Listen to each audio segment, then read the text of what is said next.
tout ce qui est en moi bénisse son saint nom. Mon âme bénit l'Éternel. Que tout ce qui est en moi bénisse son saint nom. Amen. Amen. Dieu de gloire, Dieu de victoire, Dieu puissant, toi qui as créé toutes choses, merci Seigneur de bénir chacun de nous ce matin. Je te prie pour tous les présidents, pour tous les ministres du monde. Je te prie, Seigneur, afin qu'il n'y ait pas une troisième guerre mondiale. Je te prie, Seigneur, au nom de Jésus, de mettre la paix là où il y a la guerre, de mettre l'amour là où il y a la haine. Seigneur, je te prie, Seigneur, au nom de Jésus. Frères et sœurs, je voulais vous faire un témoignage. Parce que beaucoup se glorifient, mais pourtant, Dieu, des fois, il est avec des fois les plus petits. Il est avec ceux qui ne se montrent pas. Je vais vous faire un témoignage. J'avais une vingtaine d'années, j'étais hospitalisée parce que j'avais une pierre au rein. Et nous y sommes presque tous passés dans la famille. Et je suis allée à l'hôpital. On ne m'a pas ouvert, mais on m'a écrasé la pierre pour que je l'illumine. Et là, il y avait une fille avec moi, une jeune fille de mon âge, qui était avec moi dans la chambre. Et qui, elle, avait fait une grossesse tubaire. Elle pleurait tout le temps, elle pleurait tout le temps. Je lui dis, pourquoi tu pleures tout le temps? Elle me dit, je vais mourir, ça fait une semaine que j'ai la dysenterie toute la journée, tout le temps. Les médicaments ne font pas effet. Mais je lui dis, t'inquiète pas. Je vais aller prier pour toi à la chapelle de l'hôpital. Le matin tôt, je suis allée prier pour elle dans la chapelle. J'étais bien tranquille toute seule. Et j'ai demandé à Dieu de la guérir. Parce qu'elle avait eu une grossesse tubaire, elle a perdu son bébé. Et donc j'ai prié. Et je suis revenue dans la chambre, je lui ai dit, t'inquiète pas, j'ai prié pour toi. Et après-midi, elle a eu de la visite. Moi, pour les laisser tranquille, j'ai été faire un petit tour dans le couloir. Et puis tous les gens qui sortaient de sa chambre me regardaient. Je me dis, qu'est-ce qu'ils ont à me regarder comme ça? Et la fille qui me dit, toi, tu as quelque chose. Mais elle ne le disait pas gentiment, donc je croyais que moi, je lui avais fait quelque chose. Je dis, qu'est-ce qu'il y a? Je t'ai rien fait. Elle me dit, si, ce matin, tu as été priée. Et depuis que tu as été priée, je n'ai plus de dysenterie, stop. Ça s'est arrêté comme ça d'un coup, alors que ça fait une semaine que je prends les médicaments, ça ne me faisait pas effet. Elle me dit, voilà mon numéro de téléphone. S'il se passe quelque chose dans ta vie, je veux être témoin. Ben moi, je suis pas orgueilleuse. À ce moment-là, moi, j'étais d'une famille catholique. Donc, je ne savais pas qu'il fallait naître de nouveau et qu'il fallait témoigner de ce que Dieu faisait. Donc, le numéro, je ne l'ai pas gardé.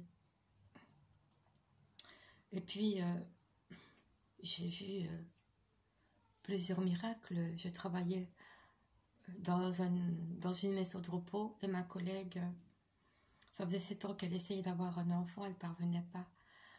Et je lui ai dit, t'inquiète pas, je vais te donner une prière. Je suis rentrée chez moi, j'ai ouvert la Bible, j'ai lu un texte de la Bible, et puis en dessous, je lui ai donné un texte de la Bible que j'ai écrit moi-même sur une feuille, et en dessous, j'ai fait une prière.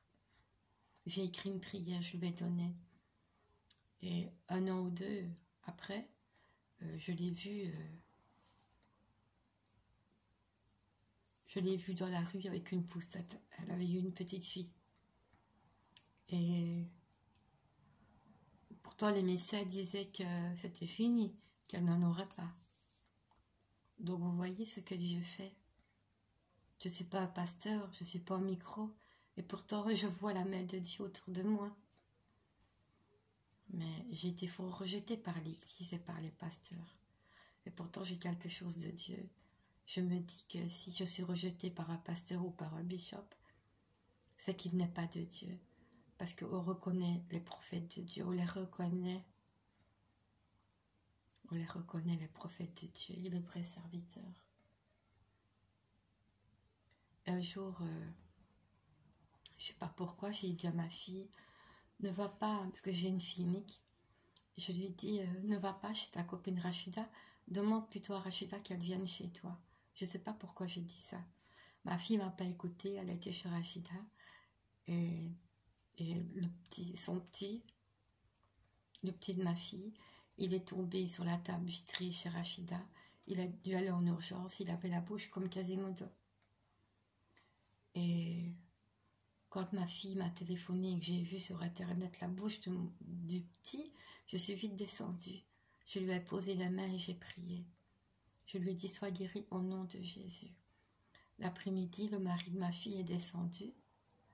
Il a dit, mais il n'a plus rien, mon fils. Mais pourtant, sa bouche était arrangée. Il devait aller chez le médecin enlever les poids de suture.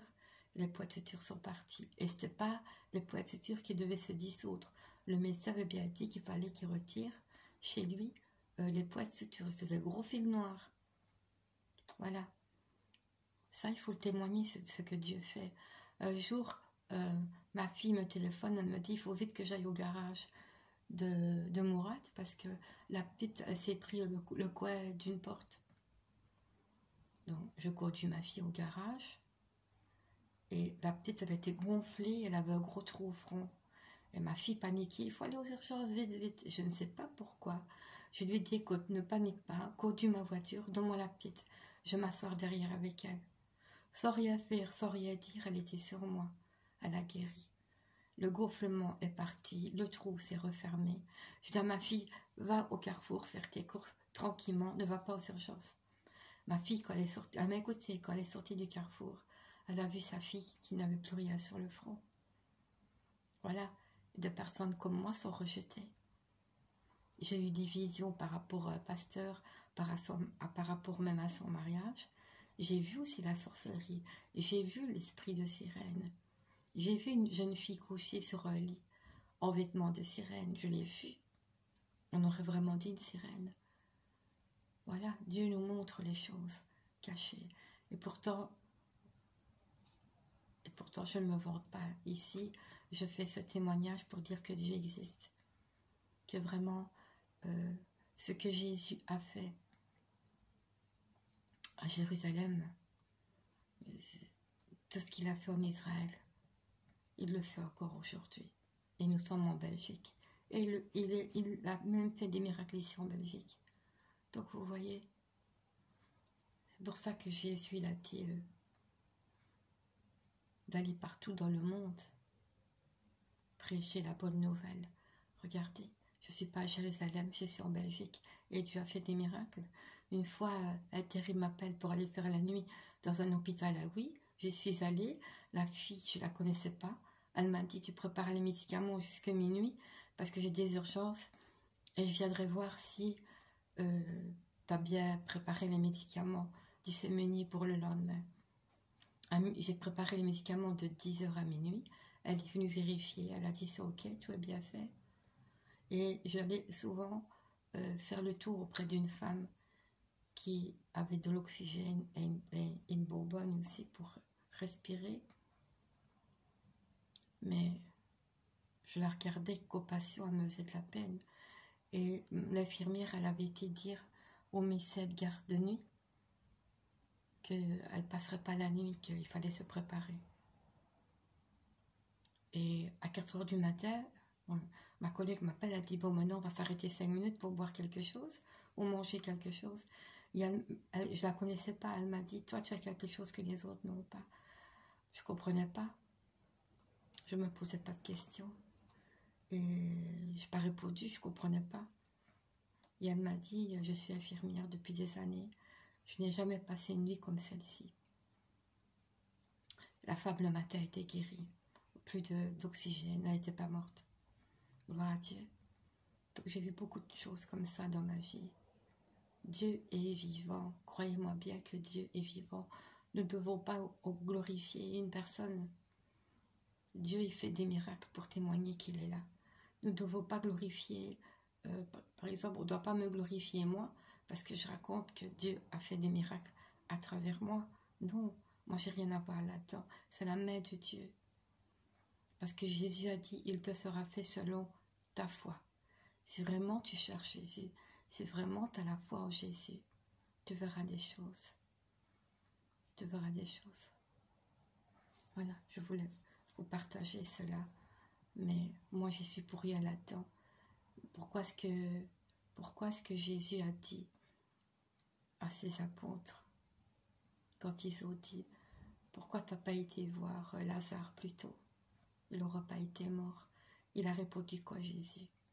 C'est afin que Dieu soit glorifié, afin que les hommes voient que Dieu existe et qu'il fait des miracles. Voilà.